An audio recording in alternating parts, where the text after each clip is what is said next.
বাচ্চু ভাইয়ের সাথে কাজ করার সৌভাগ্য আমাদের প্রজন্মের যাদের আছে তাদের মধ্যে আমি অন্যতম। এবং হয়তোবা কারো কোনো কোনো জায়গায় বলা যায় যে আমি একা।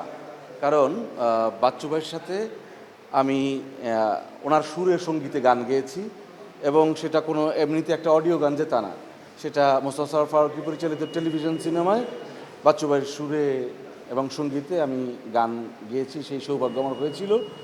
এবং উনি যখন আমার ভয়েস নিয়েছিলেন, 2 দিন আমি ভয়েস দিয়েছিলাম। উনি ভীষণ আদর করতেন, আমাকে স্নেহ করতেন, ভীষণ ভালোবাসতেন। তো ওনার জন্মদিনে ওনাকে স্মরণ করে আমার যে কথাটা, যে উনি সৌভাগ্যবান যে ওনাকে দুস্থ শিল্পীর তকমা নিতে হয় নাই, এবং আমরা যে মৃত্যুটাকে অনেক সৌন্দর্যমণ্ডিত মৃত্যু বলে প্রত্যাশা করি, যে আমাদের যদি চুপ করে মরে যেতে পারতাম তাহলে হয়তো আমি একজন সৌভাগ্যবান থাকতাম। তো বাচ্চু ভাই মানে কোনো প্রকার দুস্থ শিল্পীর তকমা না নিয়ে, কোনো প্রকার কষ্ট সহ্য না করে আরামে উনি আল্লাহর কাছে চলে গেছেন। এবং আমি মনে করি যে, আমি বিশ্বাস করি যে উনি ওনার ভেতরে যে শিশু সুলভ ব্যাপারটা ছিল, উনি যেভাবে আমাদের ভালোবাসতেন, উনি নিশ্চয়ই খুব ভালো আছেন। স্বীকৃতির ব্যাপার যেটা, সেটা হচ্ছে যে আমরা প্রায়ই একটা কথা বলে থাকি নিজেদেরকে সান্ত্বনা দেওয়ার জন্য, যে মানুষের ভালোবাসা পেয়েছি, এটাই সবচেয়ে বড় পুরস্কার। আমাদের রাষ্ট্রীয় পুরস্কার কে দিল না দিল সেসব আমাদের ভাবনার দরকার নেই, এগুলো আমরা বলে থাকি, এগুলো আসলে আমাদের সান্ত্বনা। আমি মনে করি যে একজন আয়ুব বাচ্চু একজন সত্যিকারের কিংবদন্তি, তাকে যে রাষ্ট্র সম্মানিত করতে পারে নাই, সেই রাষ্ট্রের এটা দুর্ভাগ্য। দায়টা সম্পূর্ণ সেই রাষ্ট্রের, সেই শাসন ব্যবস্থার, এবং দায়িত্বে যারা ছিল তাদের। এটাই হচ্ছে আমার মানে ভালোবাসার মানুষ হিসাবে বাচ্চু ভাইয়ের সন্তানের মতো ছিলাম আমি।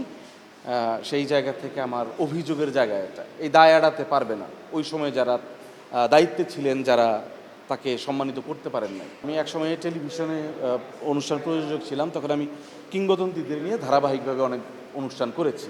তো ফলে আপনি আজম খান বলেন বা লাকি এখন বা সুবীর নন্দী, শাহনাজ রহমাতুল্লাহ, এবং আরও যারা ছিলেন, খুরশিদ আলম, আব্দুল জব্বার, সৈয়দ আব্দুল হাদি, ওনাদের নিয়ে কিংবদন্তিদের সাথে আমার একটা দীর্ঘ পথ চলা আছে।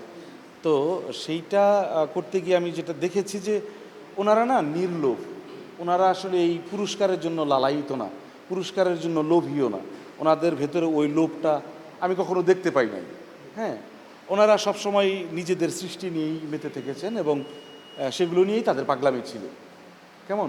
তো এটা তো তাদের জায়গা থেকে আমরা দেখেছি, কিন্তু রাষ্ট্রে যারা দায়িত্বে থাকে, শিল্প সংস্কৃতির যারা থাকে, তাদের জন্য বা কিংবদন্তিদের জন্য জরুরি ভিত্তিতে যে একটা টিম গঠন করে কিছু একটা করা দরকার, সেটা যারা করতে পারে তারা ভালো, যারা করতে না পারে তাদেরকে আমি মন্দ মানুষের তালিকায় রাখবো।